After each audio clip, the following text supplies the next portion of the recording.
Anime Death Spiral, the only anime podcast currently being forced to podcast as part of a twisted game of death, trying desperately not to make eye contact with the evil doll that is willing me to continue talking into a mic. I don't even know how I got here. I was at an anime convention in 2009. Last thing I remember is falling asleep after getting drunk at a bar. Next thing I wake up in this fucking podcast studio that's like, really, it's just a bathroom somewhere. It's just like a big bathroom. And we've been forced to make this stupid show and watch anime forever. I'm losing all hope, honestly. I was walking home after my club activities with my childhood friend and the girl I have a crush on when suddenly I got tased from behind and black-bagged. Mm-hmm. Now I wake up and I'm in some kind of hyperbaric chamber with a collar on, and there's a countdown being projected into the corner of my eye by some kind of alien technology. Yeah. And of course the mic, came down from the ceiling, and now I'm having to do this podcast. Well, that's okay. I figure if I do the podcast, if I believe in myself and do the podcast really well, I can probably get out of the hyperbaric chamber and find out who's behind this, so I can punish them in a sort of justice-y way. Man, I don't know. The idea of a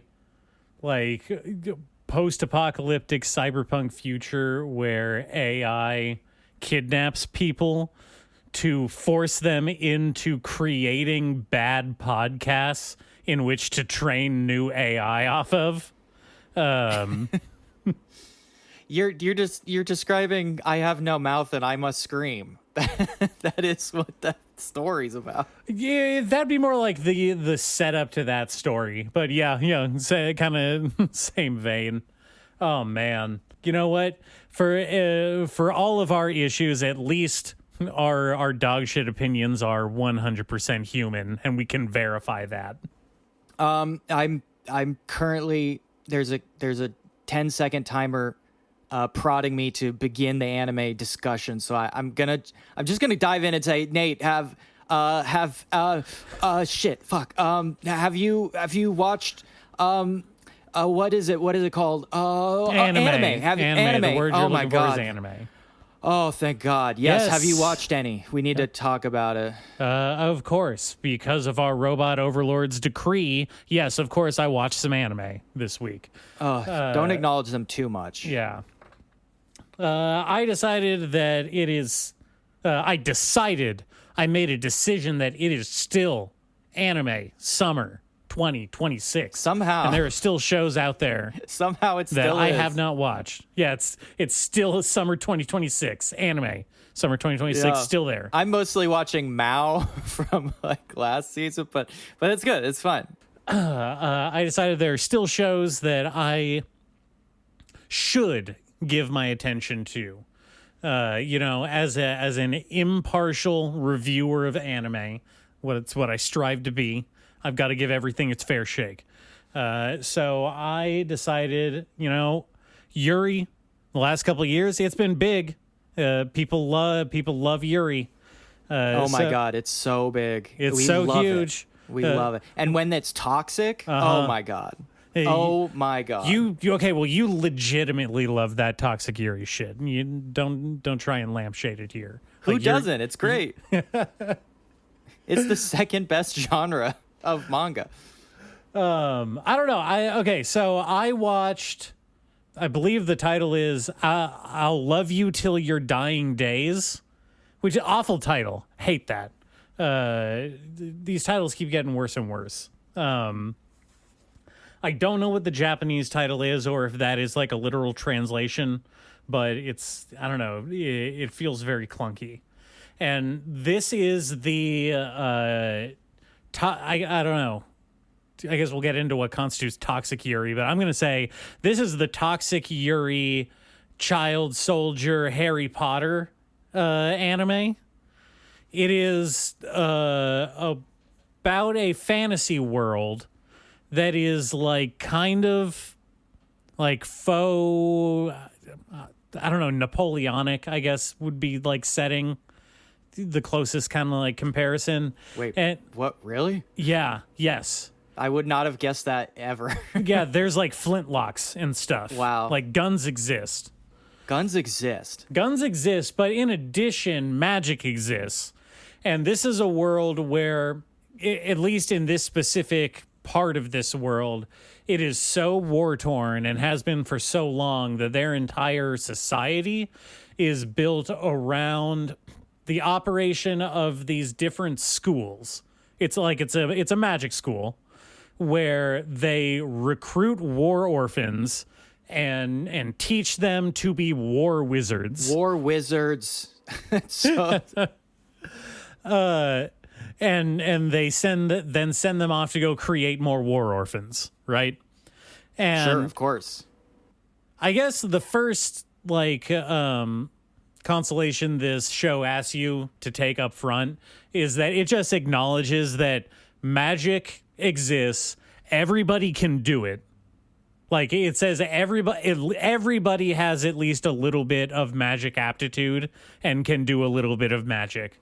And then second sentence after that, it says, but nobody knows how it works. It's a complete mystery. That's what it should be. Magic should be a complete mystery. Magic exists. Everybody can do it. Nobody knows how it works, or at least where it comes from. Nobody's thought about it for more than 1 second. Yeah. And because everybody can do magic, obviously everybody's killing each other all the time with spells, that shoot lasers, and spells that make guns that shoot lasers, and spells that make swords that shoot guns, and everything. And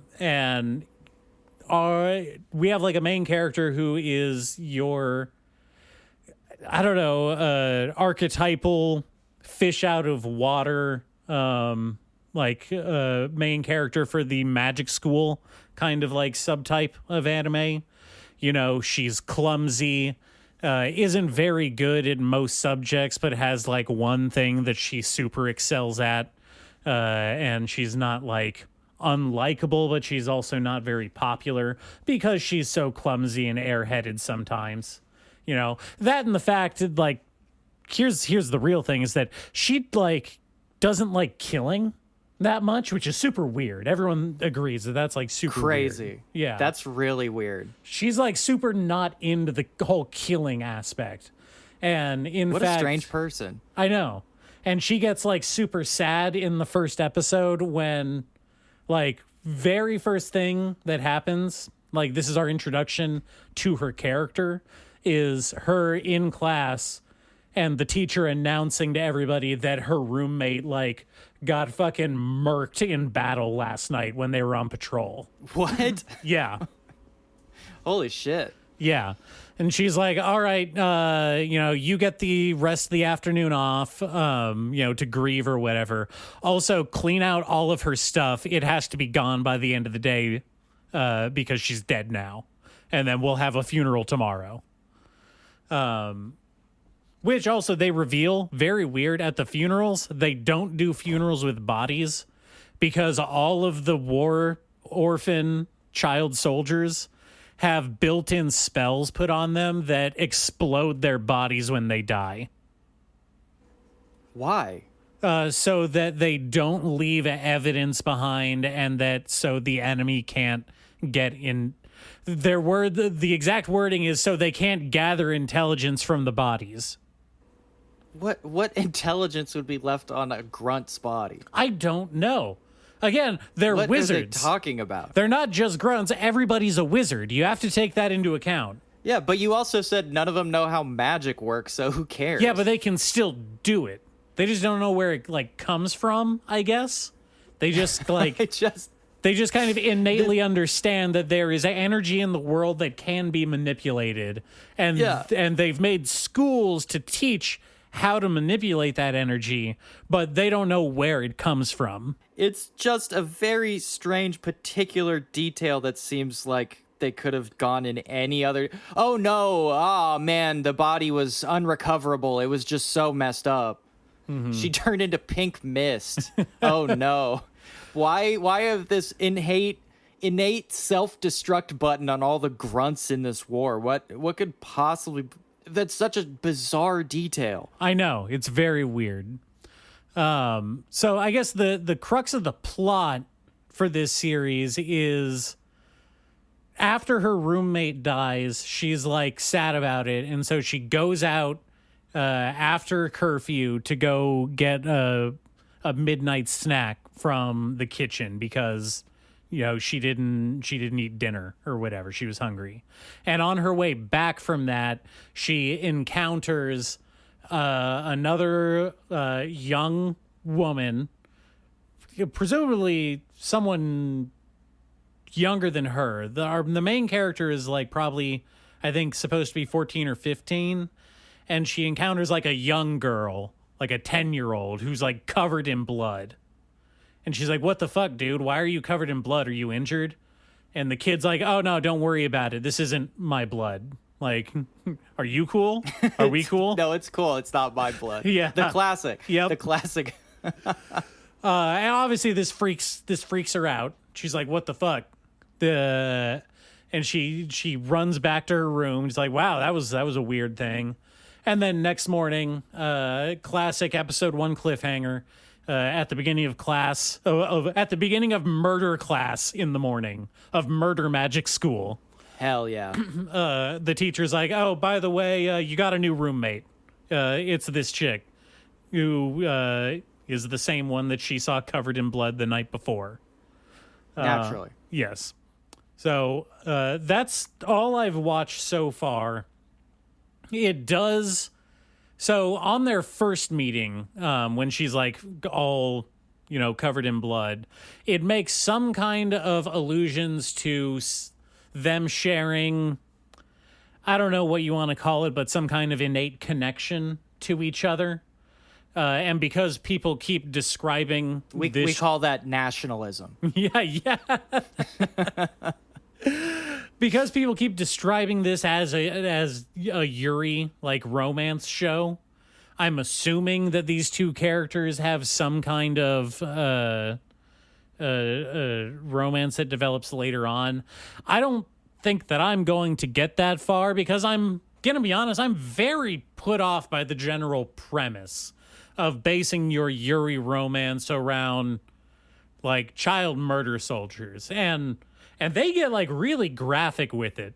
I think I didn't mention that, you know, the first scene in the episode, we get a cold open on like her, presumably who was her roommate, getting murdered in the middle of the forest and getting like blown up with fucking sword spells and shit.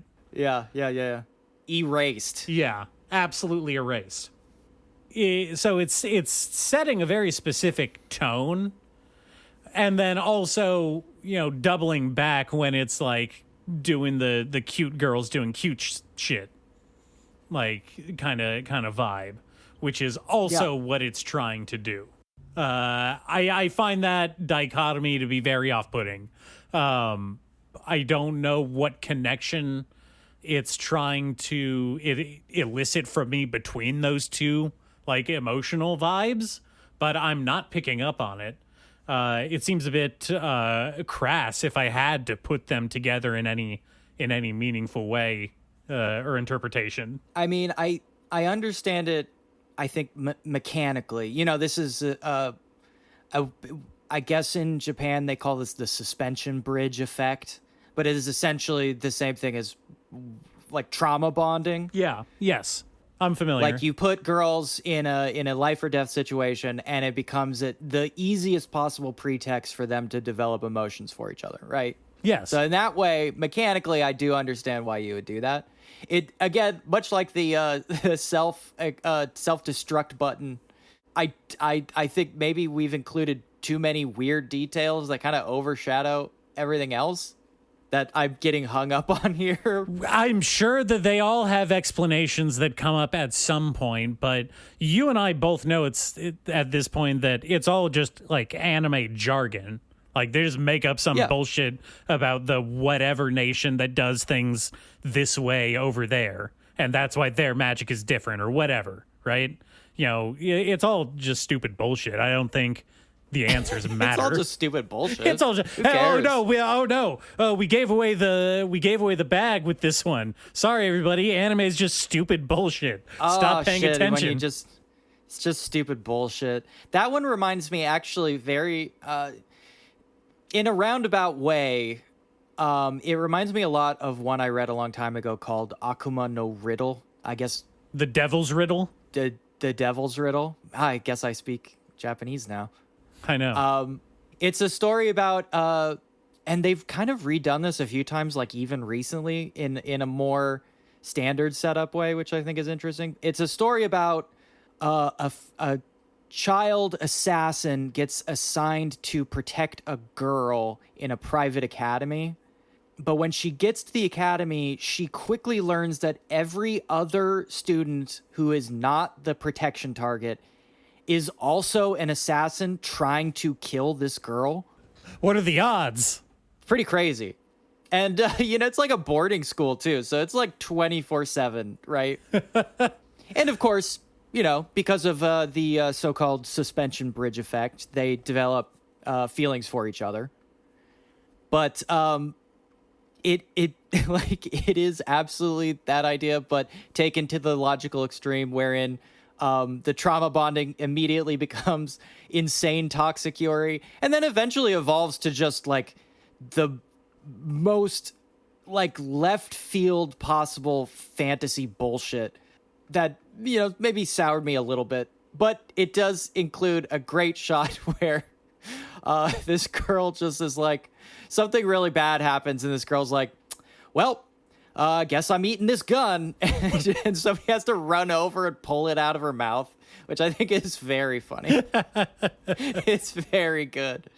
Great way to end your manga about girl love. But yeah, that's like, this is just in a kind of an extreme version of something that I've seen like quite a lot, being it's an incredibly easy shortcut to emotional trauma bonding stuff. Yeah. I don't know. I'm trying to think if there's anything worthwhile saying about it. You're secretly, you actually like it. I don't know. I could see it being interesting, but I'm very put off mainly by the same thing that I'm put off a lot by a lot of other Yuri stuff, which is that no boys. Yeah. No, is that it comes off very fetishistic in that it's fetishizing the lesbian relationship aspect of it. It also tends to, and I'm talking specifically about I'll Love You Till Your Dying Days.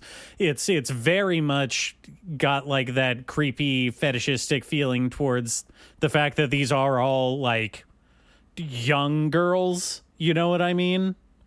And especially with the blood-covered girl when it's talking about crazy details that this one included.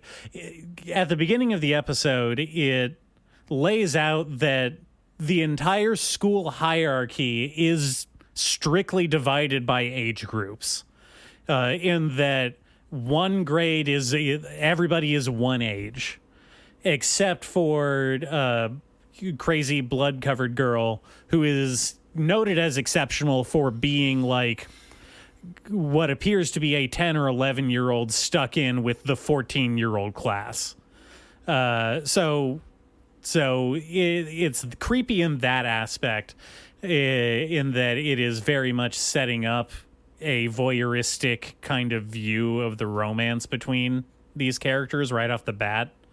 And then also the violence aspect of it, like I mentioned earlier, in that it is very gratuitous with what it chooses to show, like in setting up this setting, with the war and the battles and everything, with the traumas and the killing. Yeah.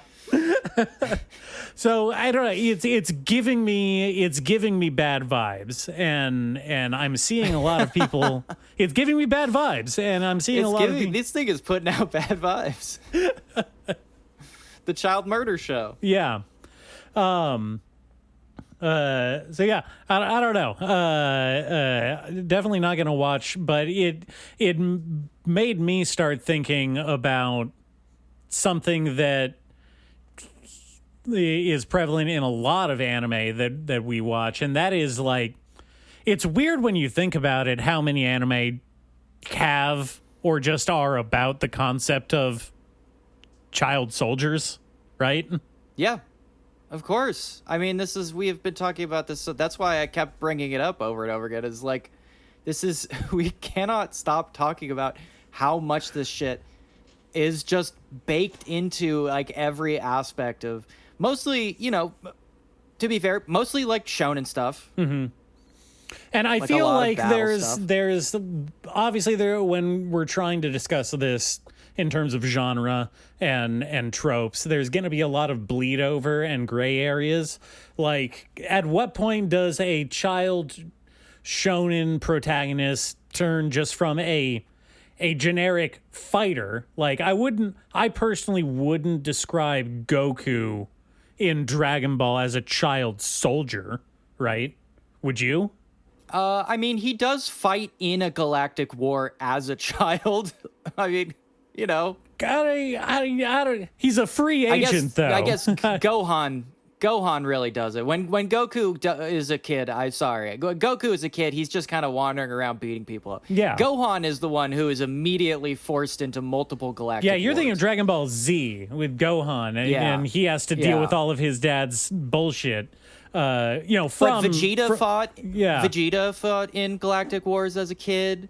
A bunch of the Vegeta was definitely a child soldier, absolutely. Yeah, basically everyone who comes from space to fight Goku, they basically are all child soldiers. Well, every Saiyan it's revealed was a child soldier. Yeah, every Saiyan besides Goku, basically. Yeah, yes, very literally, as in there was a regimented force. I mean, the iconic Saiyan, like, Vegeta suit is a military outfit, right? Yeah. It's a battle suit. The point that we're trying to make is that the trope itself of being a child soldier goes way back. I mean, I think if we want to extrapolate why that exists, there's probably a pretty good reason around the turn of the mid-century. Why Japanese media would be thinking about the general concept of children being drafted into a major war. Can't quite put my finger on it, but I'm sure someone else can point it out. Well, it's a really difficult. It's very difficult to kind of say that this is why, right? Yeah. Because child soldiers, it's such a common thing in fiction across the world, mostly because of in the development of sort of like fiction for the masses.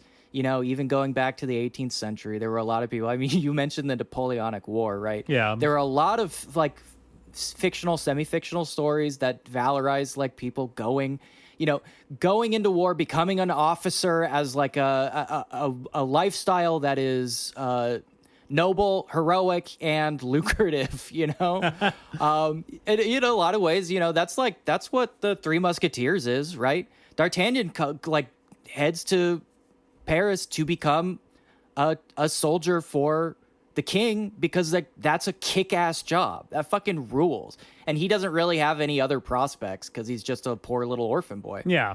Who wants to be a child soldier. Well, yeah, and it's such a common trope from like the beginning of like mass fiction adventure stories. Well, pretty much anything pre-World War I kind of had this like, hey, we're going to go off and do some war. I'm going to go off and be an adventurer, kind of attitude about it, like you were saying. And then, trench warfare happened and we're like, oh shit, this is actually awful. Yo, oh no, oh shit, oh fuck, this sucks. This sucks so bad. Oh man, we really fucked up with this one, you guys. Yeah, but then it's completely gets turned around. I do think in for Western countries, World War One is because it was such a massive like international incident. It's weird calling it that. World War One, the famous international incident. Yeah. That the big kerfuffle. That big kerfuffle. There were so many people that fought in the war that there were lots of survivors who came back and, told many, many stories, fictional and otherwise, right? Yeah, the problem with World War One is that we didn't kill it more efficiently than we did. If we had just had no survivors, people probably would have been more excited about that war. I think the big problem is that World War II came about, right? Mm-hmm. Pretty big problem. First of all, just, apropos of nothing, big problem. Irregardless of all the other contexts, big problem. World War One ended, and then everything was cool, and then out of nowhere, World War II happened. World War One was bad, and everybody wrote a bunch of books about how fucking shitty their experience was. And then World War II came out, and basically, everyone thought there was a huge... I mean, not everyone. Obviously, there was lots of different nuanced perspectives on it from lots of different kinds of people. But essentially, there was a mass Captain America origin story movement, right? Yeah. Like, lots of people were lying about their age so they could fight in the capital G good war. The war read very simply to people, right? Yeah. Like, we have a responsibility to be the good guys. And that does kind of kick ass, I mean, war is, Jesus Christ, what the worst possible thing. But I have a lot of sympathy for people who have truly been propagandized that they are the good guys, like morally, unambiguously the good guys. And you can go out there and do good. It's a hell of a drug to have that in your head, shipping off to battle. Kind of the thing I'm most conflicted about in that fucking Captain America movie. Because there's so many different original Captain America origin stories. That's just how Marvel Comics work, right? Yeah. But the one they went with is the most vanilla one, which is that he was a little dork loser who was, bit the hook and decided it would be cool if he lied about his age and joined the military. And he did, and he got super kick-ass powers from it, and everything turned out pretty good for him.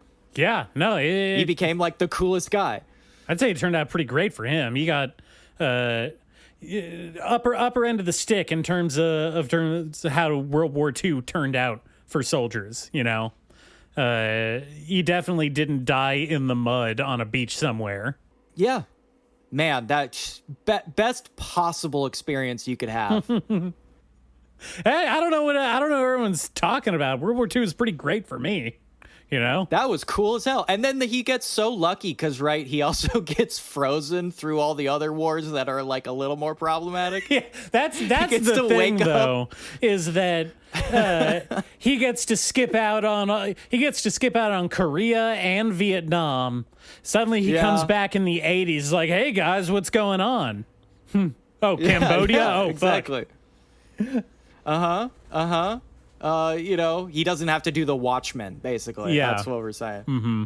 But that is the thing, right? And this is what is complicated about child soldiers in fiction, moving past this stuff, which is anime. Where anime begins essentially at the beginning of the 1900s, right? Yeah. It picks up steam. Essentially, we hit after World War II, and animation is going. Well, I mean, we can look to one of the very first, Astro Boy is one of the very first anime, and he is a superhero, and there's an argument to be made that child superheroes are a type of child soldier, right? Yeah. Well, I'm thinking specifically, what I'm trying to get to is obviously the huge focal point, the pinnacle of this stuff, which is the original Gundam series. That is the inflection, the fictional anime inflection point of this exact topic. Yeah. Which leads to a million different conversations because it is the most popular and widely accepted reading, of course, is that it is a story very explicitly about child soldiers. That is like the core of it, and it's been made so legible that it's become the meme everybody uses constantly, right? The cool robots thing. It's become so ridiculously legible that people are just making the meme about it over and over again. Yeah. But like, the argument is that my argument is that because of a lot of different things that have happened in fiction and in the real life, it is unfortunately like not legible enough, because Gundam was created by Yoshiyuki Tomino, and he was a guy who came out of the 60s and the 70s, where people were there are massive actual radical political movements before they started beating those guys with clubs, or even during. But those guys settled down a little bit after the 60s. Yeah, I wonder why. Yeah. But he was like a big mech guy before mech started becoming like a genre that ate itself. And he was a guy who, and to Gundam's credit, right, the original series, was very, very explicit about his politics and the politics that he was trying to inject into Gundam. And the politics are pretty explicitly, according to him at least, that child soldiers are like deeply, deeply fucked up. And he wasn't coming at that from like a fictional perspective or, a nebulous moral argument, right? He was specifically talking about in the later stages of the Pacific War, right, when Japan very literally deployed children. Yeah. And specifically like high school children, and specifically high school girls. I was unaware of that aspect of it. That's awful, but it's interesting in the context of how Gundam was created. I was unaware of that. Yeah. I think I bring up specifically the young girls because of the way that we eventually move into like the magical girl space, right? Which, just like everything else, became ironic and self-referential and became like child soldier metaphors very quickly. But yes, in very famously in the later Pacific theater, around the invasion of Okinawa, right, mm-hmm. when things were going real bad, and they were having their Captain America moment when there were a lot of like young Japanese men who were lying about their age because they saw this as like the valiant, for them, right, the valiant, clear-eyed moral situation of I'm going to protect my people and my homeland, right, from the invaders. And so joining up and lying about their age and becoming child soldiers in that way. But there was also when Okinawa started going down and things were getting really, really bad, they were officially letting in children. They were deploying children. And the incident I'm specifically think of is there were like teenage girl battalions that were used as medics, right? Or what would they call it? Like support line troops. Yeah. I don't know if they were ever specifically called troops, but you know what I mean. I know what you're talking about. They were working the tents. And he is someone, Tomino, right, was someone who is deeply, deeply aware of this. So when he was, moving into a space where he was writing, war anime, even if he wasn't nobody had the, there wasn't a lot of people trying to make realistic war anime at the time. I think that's more of an our era thing. Mm-hmm. Not that there wasn't, but you know what I mean. He was modeling Gundam after like literally actual child soldier programs, which, again, I think because mech shows have become self-referential, circle jerk, eating themselves ironic projects, this is not a particularly interesting thing for people to make manga and anime about.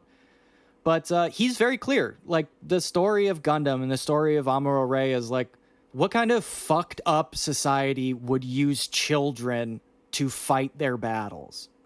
And, you know, we could argue about how successful or unsuccessful Gundam is. I think there's a lot of problems. People like to post that meme over and over again. But you know what? Hey, fucking go and watch Gundam and tell me that there are not alternate reads where Amuro is like a cool kick-ass dude who's doing the right thing. Yeah. I mean, you don't even need to watch all of the original Gundam. You can watch those summary movie trilogy. That does the job pretty well. Well, you should. Please, if you haven't watched original Gundam, at least go and watch the trilogy movies. They're very good. Yeah. Gundam kicks ass. Gundam's great. I bet you're really excited for that Netflix live-action Gundam movie with Sydney Sweeney. I'm interested to see if it ever exists. I'm very interested in that part. Somebody leaked the script. I'm very interested in that. But, you know, like you're saying, Gundam, yeah, I don't know. Gundam to me is a victim of its own success as a media property, right? That's where the meme comes from, in that it has a very explicit, very clear message on what it's trying to say about child soldiers, about war in general, about the type of society where all of these things would happen. But the fact is that, like, Gundam almost right out of the bat was created as a toy line first, and the series, you know, it was an advertisement for that. Even if it didn't start off in that order, the toy aspect quickly outgrew the narrative aspect of Gundam, and from there spiraled. What you're saying essentially just before that is like, and this has wider repercussions, but what you're saying is, as a commercial product, as a thing, you know, as a toy line, as a thing that is specifically from first principles designed to be a cool thing that people think is cool and kick ass. Yeah. Like, Gundam is already, before episode 1 is even written, it's doomed to undermine itself. Yes, very much so.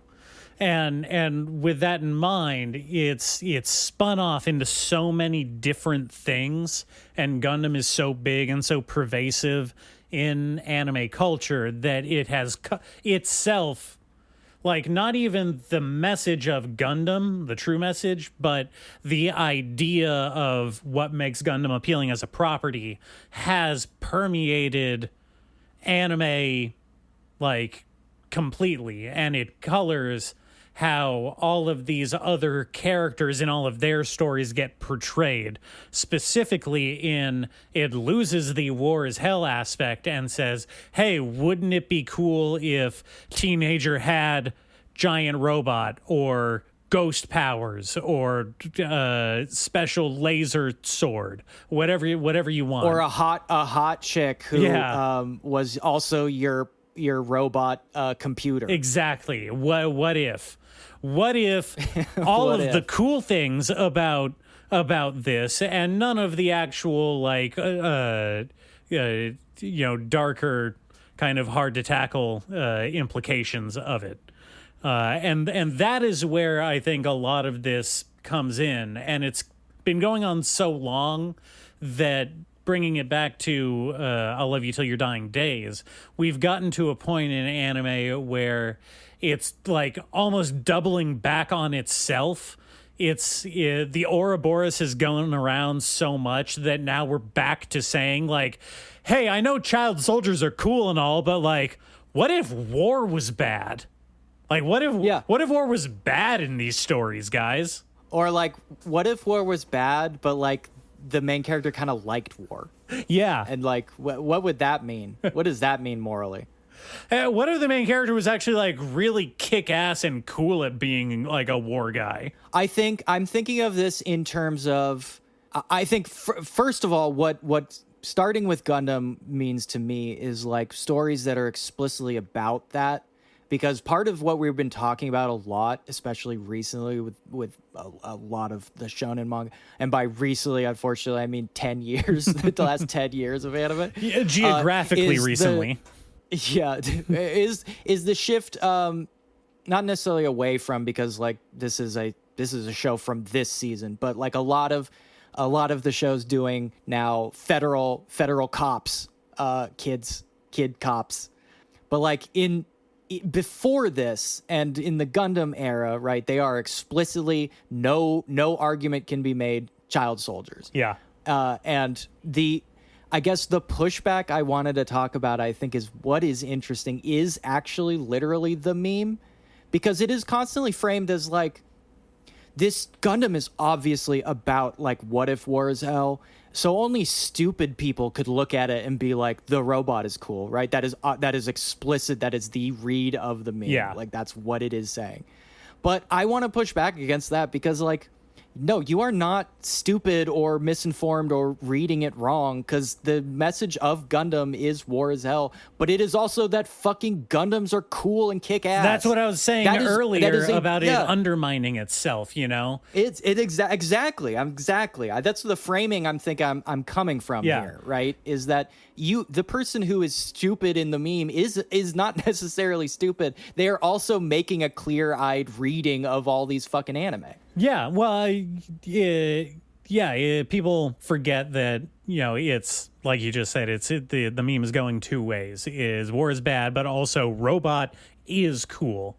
And that is a symptom of it being, you know, they want the robot to look cool because they want to sell the model kits, because they had a bunch of leftover plastic from all of the plane models that they couldn't sell. But the fact of the matter is, it's like, I don't know. I guess then the question for me is it wrong to read it, knowing that it's an advertisement? Like, is it wrong to still think the robot is cool because the robot is cool? Like, I'm not going to make any moral argument about whether it's inherently bad to like any kind of manga. I guess. I don't think I have the moral clarity to make complete judgments on that. I think you can like whatever manga you like, honestly. Yeah. Even if like it makes me horrified about you personally. But it doesn't. I don't think that makes you a bad person. Well, so in that context, it makes me think of Evangelion, which I think is probably the other big one that people would put up against Gundam in this category, right? And they're in direct. Oh, that's not what I would think of. You know, where would you go next? Well, what I'm thinking of specifically in the Gundam lineage is stuff that is explicitly about war, that makes no bones about it, right? Because Evangelion is unfortunately too abstract for any of this and is not interested in that at all. It doesn't even have a real enemy, right? I'm thinking more like, you know, the companion pieces here would be like literal child soldiers, right? The first one that comes to mind is obviously Berserk, because I keep reading it over and over again. Everybody knows, right, that like the Black Swordsman arc, edgy bullshit, turns a lot of people off from reading the rest of Berserk. Like even at the time, right? I didn't Berserk find didn't it so much of a turn until... off. You know, in the two times that I've read through Berserk, I didn't find it so much of a turnoff as it felt very rough and like, all right, this is obviously an author finding the footing for these characters. And he's playing on tropes, but it picks up very, very quickly, you know? Look, I'm just talking about kind of a general consensus. I think all of Berserk is fucking great. I love Berserk. Okay, I'm poisoned by, you know, moving from the future backwards, obviously. But from the numbers, you know, the series didn't start picking up until the Golden Arc. And the Golden Arc is about a child soldier. You could not be more specific. This is about a kid who grows up in a mercenary camp and then spends his youth propelling this one fucking dude up the mercenary ladder into the position of general by killing. Well, I mean, he is a child soldier, and he joins a group of people who were also child soldiers. Yeah, mostly also child soldiers, you know. He's surrounded by other children. But, you know, in the same way, like, Berserk is pretty clear on war and killing. It's not super ambiguous, but at the same time, The appeal of Berserk is that Guts is cool as hell and kicks ass. Like, yeah, he's got a huge ass sword. He's got the big sword. And did you see that his arm turns into a cannon? He has a robot arm that's also a cannon. Did you see that? Yeah. But ironically, he gets that like after he stops warring, right? He's no longer at war. Warring against like other humans. Like he explicitly calls out that he is starting his own war against demons. Like he says those words. He has a campaign that he establishes for himself, but I think that is a false framing, right? Because war is structural, right? And that's why the Golden Arc is about Griffith achieving like a political goal and not like getting revenge, right? Which is a personal thing. And Guts is never killing anybody in his career that has a personal grudge against. You know, there's moments where we establish people he likes killing. But only a couple of them are actual enemy soldiers. You know, the first person he ever kills out of revenge is his own fucking companion, right? Yeah. So he kills arbitrarily. Well, not arbitrarily, but you know what I mean. Yeah. He is participating in a war, just like Amuro. He is thrust into the middle of a battle, and he is participating in war. His violence is being used in a political fashion. It's just how he lives his life. And it's made over and over again that the reason he turns out the way he does is because his entire fucking life he has himself been propagandized into thinking that this is the only way he could possibly live. He lives and dies by the sword. That point is made so often in Berserk. But the ultimate counterexample that I find fascinating about this exact phenomenon, and I think, at least in my mind, I constantly put him in conversation, is what happened to Vinland Saga. See, I've never read Vinland Saga, and so I'm less familiar with it. I understand that it's about it's Vikings. Yeah, it's Vikings. There are a lot of characters named Thor or Thors or Thorfinn. Who's our main guy. Is there a Ragnar? Probably. I don't remember. But the thing that makes Vinland Saga, I think, genuinely interesting and unique, especially slamming it up against Berserk, I think is because it's also a deep reflection on this entire trend, like moving backwards in time through manga and anime. Because Thorfinn is a child who is manipulated into child soldiery, and despite having this one particular goal that he thinks he has of getting personal revenge, he is manipulated into using his violence to the political ends of another person.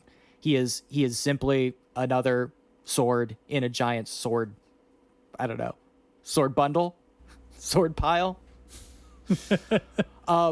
And the first season of the anime covers basically everything from the beginning of his revenge plot to the end. And the end is this huge subversive tragedy. And it's really cool. It's great. But then the story makes a massive fucking turn, which is what I think makes it completely interesting and unique and separates it from all other child soldier stories, including some other ones I kind of want to talk about. Against this, but that the second season of the anime picks up right after this horrible tragedy thing happens that resolves his revenge plot, and he stops being a child soldier because he turns 18. In fact, you know what? I don't even remember how old. You know how ambiguous this shit is. He could have been 12. He could have been 18. He could have been 22. It's impossible to tell. They probably explicitly say it, and I don't remember. But the thing is, he gives it up. He stops being a cool guy because he was a cool guy in the war. He was like a dual-wielding double daggers guy. High dex build. Love it. He kicks ass. But very pointedly, he gives it up. He gets sold into slavery and kind of loses his entire will to live and does not kill. He is no longer a cool battle guy, very specifically. And he makes a pledge to never be a cool battle guy again in his entire life. And guess what? Guess what happened to the anime? What? Can you It got canceled? Can you throw a guess out? They probably did, but what happened was the entire fan base turned against it and said, this is bullshit. We want cool guy murderer. Oh, should have seen that coming. Yeah, it was a huge thing. And I think this is absolutely fascinating because I really do not remember a lot of other instances of this ever happening, in that the resolution, the actual philosophical resolution of the child soldier thing in this cool manga, which is, by the way, incredibly good, probably one of the masterpieces of manga.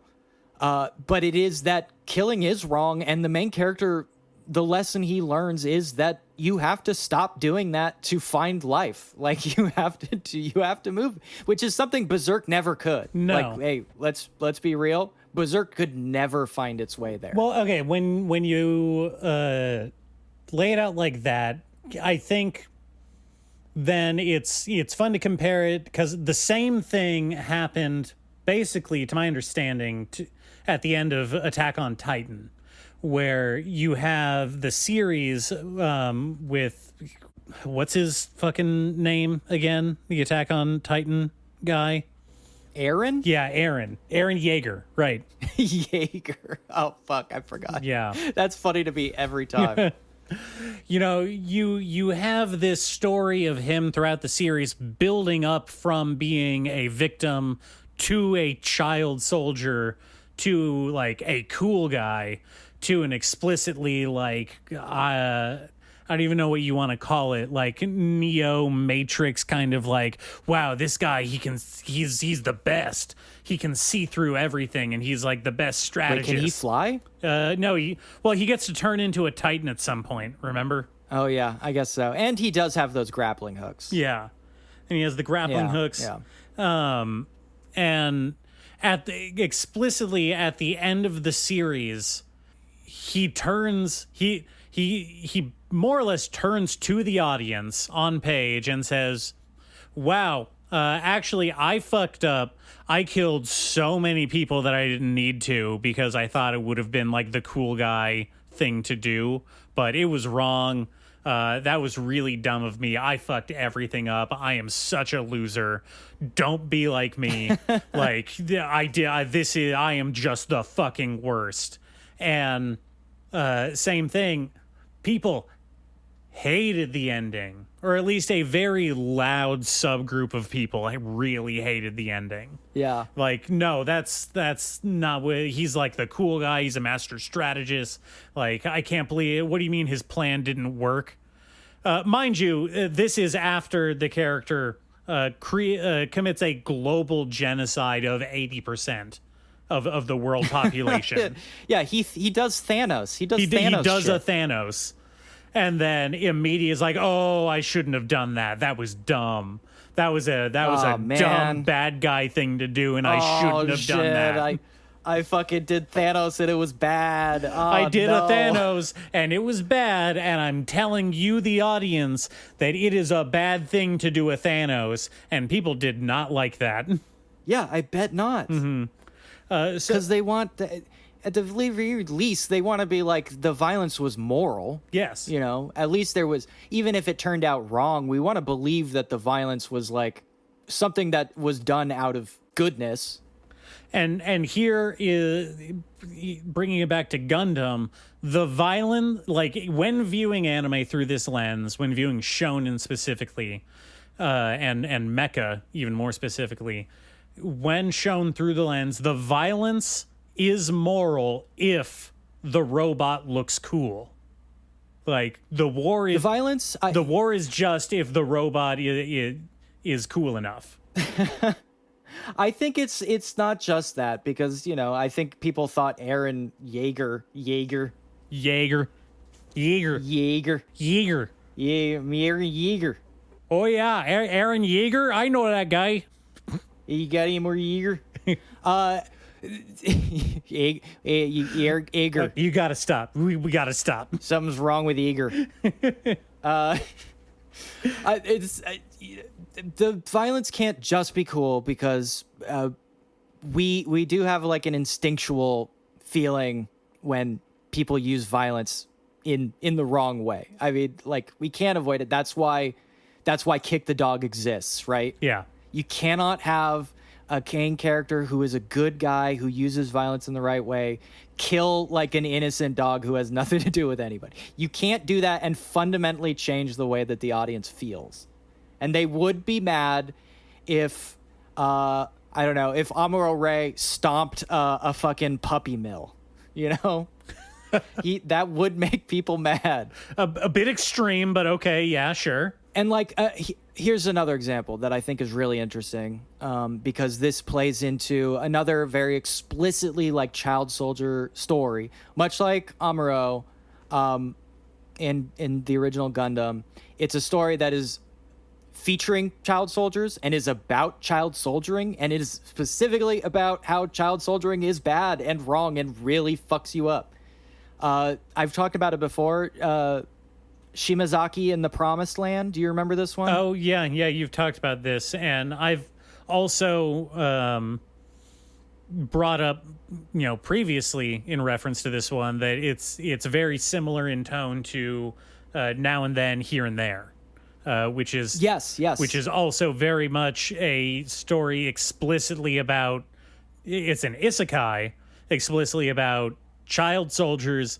Child soldiering is bad, and it is this is all the ways that it is fucked up to do a child soldiering. Yeah, absolutely. Mm-hmm. Oh, and that's and it goes out of its way to be very unglamorous in its portrayal and violence in this world. Yes, as well. I think Shimazaki does as well. I think these are the strengths of these things. Yeah, but what I think puts this up against, or not puts this up against, but it has that Achilles heel, that has that fatal flaw, is that Shimazaki in the Promised Land is about a bunch of child soldiers who manage to escape. They escape like a very specific, modeled on a modern day child soldier system, right? Yeah. Of control. They manage to escape and they take asylum in Japan. And it's very interesting because also like the Japanese government takes them in, but also does not trust them either. So they are under constant government surveillance, which I think is interesting. And the whole story is about Shimazaki trying to reclaim a normal life, which is something he explicitly wants. He does not want to be a bad guy. He does not want to be a cool dude. He does not want to kick ass. He does not want to show off how quickly he can assemble a gun. He is not about that. And he doesn't think it's cool. And there is a specific arc as well where he saves a currently active child soldier and tries to help deprogram him, using like a very gentle, like hands-off approach and kindness, and giving him space to like psychologically reorient. It's a really good manga, and I think it's great. Like, I just unequivocally think it's a great manga. But it cannot help allowing our character to demonstrate that he used to be a badass. Like, shit happens in the manga, and he is given opportunity to do righteous violence. Yeah. He is in the right. And it does that because the mangaka and the editors and the publishers understand that to make a popular manga, just like Gundam, he has to do that. You have to make it look cool. It cannot just be a story. They cannot. It's like, even all these jokey ones, right? Fucking all the other jokey ones about retired assassins that don't take this seriously. Like, they have to, again, be given the opportunity to show off how fucking cool they are, because that's the juice. Yeah. Honestly, that is the juice.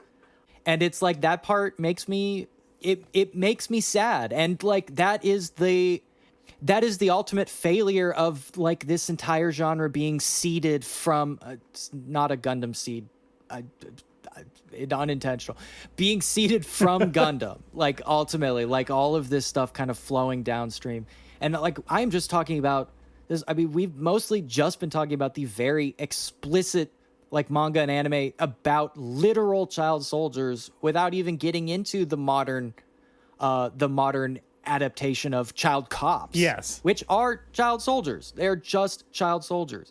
and in an era where Japan is like very much on the brink of remilitarization.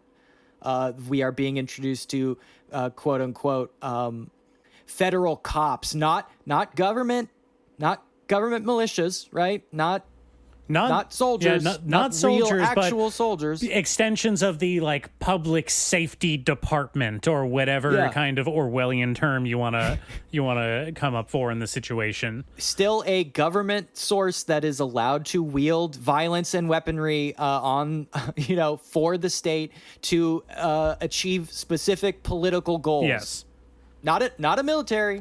Not a military, just feds. Okay, so there is an era that we're talking about right now that I mentioned earlier that we're starting to move into an era where the whole child soldier trope is doubling back on itself, and we're going, well, whoa, what if the war was bad in these things, right? But that's coming off of the toes of like a 15-year like stretch where unironically, like, what if just being a child soldier was cool?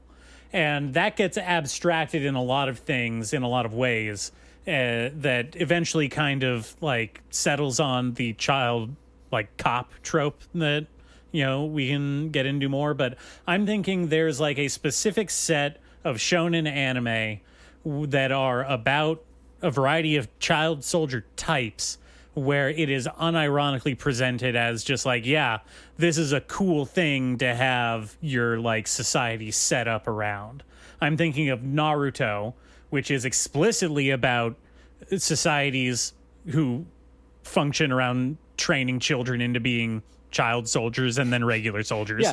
Yeah. The entirety of the Naruto civilization is built on the concept of child soldiering. Yeah. I'm thinking of Bleach, where the whole idea of soul society is that they are fucking ghost cops or whatever. Absolutely. I'm thinking Shinigami. I'm thinking of well, actually, no. The only one that is going against mold here is One Piece. One Piece stays winning. That is about explicitly not being a child cop.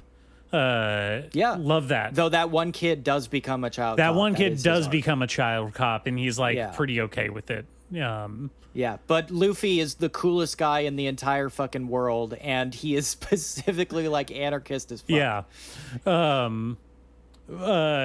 I don't know, Tokyo Ghoul, they had ghost cops, right? That was like a thing. There were, yes, that one is interesting because our main character when he gets killed by the police, who are framed as the bad guys, they like fuck with his brain to turn him into a child soldier and used to raise other child soldiers.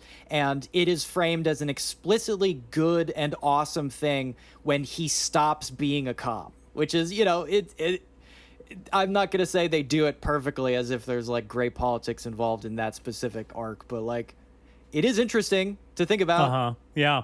But like there are so many. Fucking Rurouni Kenshin was a fucking child soldier, like explicitly, like in a historical context. Google Rurouni Kenshin and child.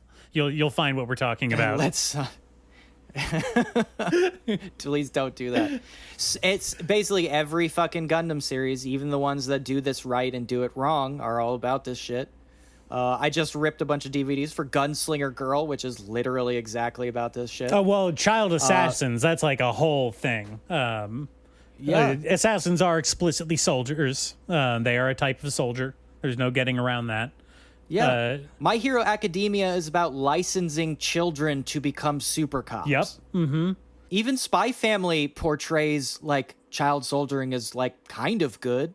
I hate to spoil Spy Family for anybody who hasn't gotten that far, but Lloyd is a child who like wants to be in the military, and so he goes in and fucks up pretty bad, but eventually gets folded into the MP and then becomes a fucking spy. And so the framing is, and he becomes a fighter for peace. His whole story is about he's saving the world. Yeah. He's been trained since a child to become a world saver. So even in Spy Family, like, we're getting this exact thing. You know, that kind of era is how we end up with, like, the current kind of, like, mix of things, which is, like, Jujutsu Kaisen, which starts off as more or less a Bleach ripoff in tone, and kind of just abandons the whole, like, spirit cop, child cop kind of dynamic after a while. It just kind of devolves into wizard battles at some point. Yeah. They lose that whole thing. But, you know, Chainsaw Man, that was like a big thing about Chainsaw Man, at least in part one, if you want to refer to it as that, is that maybe Denji being part of this weird clandestine, like, semi-government military organization is a bad thing for a teenager. Especially a teenager who had an abusive childhood already growing up and, like, isn't really well equipped emotionally or mentally to try and figure all of this out on his own, right? Like, that was a pretty heavy theme of Chainsaw Man. And again, people, I think, were blindsided by, hey, that dude has chainsaws on his hands and head. That's pretty cool. It is cool, though. It is really cool. It's so dope. It's really cool to have chainsaws for your head and arms. That's, like, the coolest thing ever, which is a problem. Yeah, I don't know how to get around that barrier. I want the cool thing, but I don't want it to detract from an important message, right? Yeah. And that, you know what? Honestly, that brings us, like, exactly to, I think, the heart of it. What brings us to the heart of it is also that we've been recording too long. Yeah. Yeah. But also that if you go and you read about child soldiers, literally the children who did what is being portrayed as cool in all of these fucking shonen manga. Yeah, or just play a Hideo Kojima game. It's like the same thing. Yeah. If you go and read about these children, the ones who were actually deployed in World War II and in various African conflicts and stuff, there's plenty of examples, unfortunately.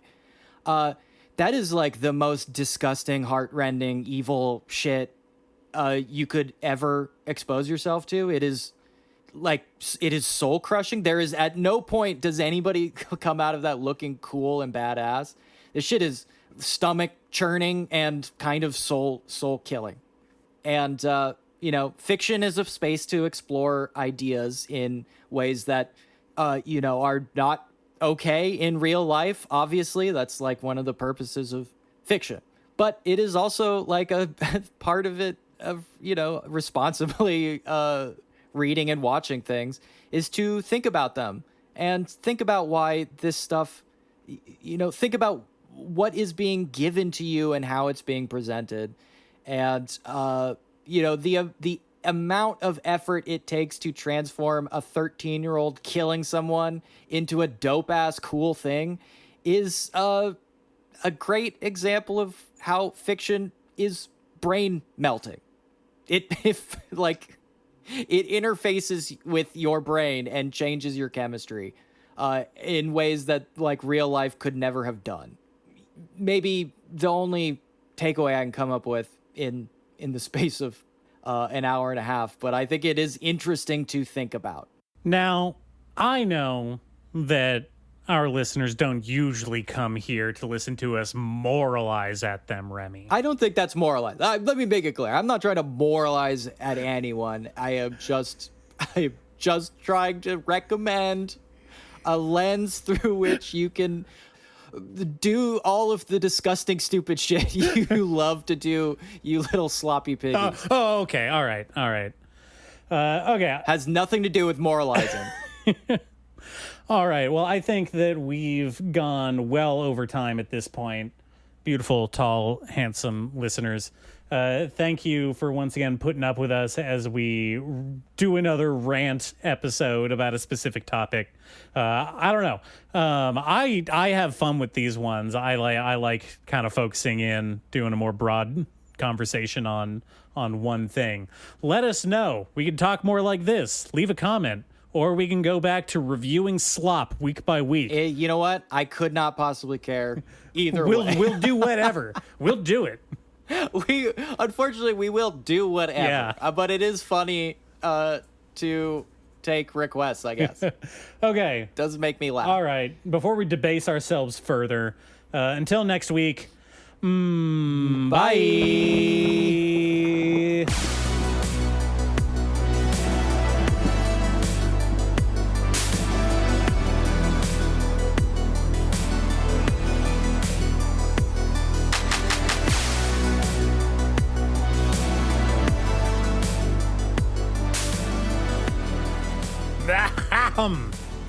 No, I'll be doing that periodically throughout the recording.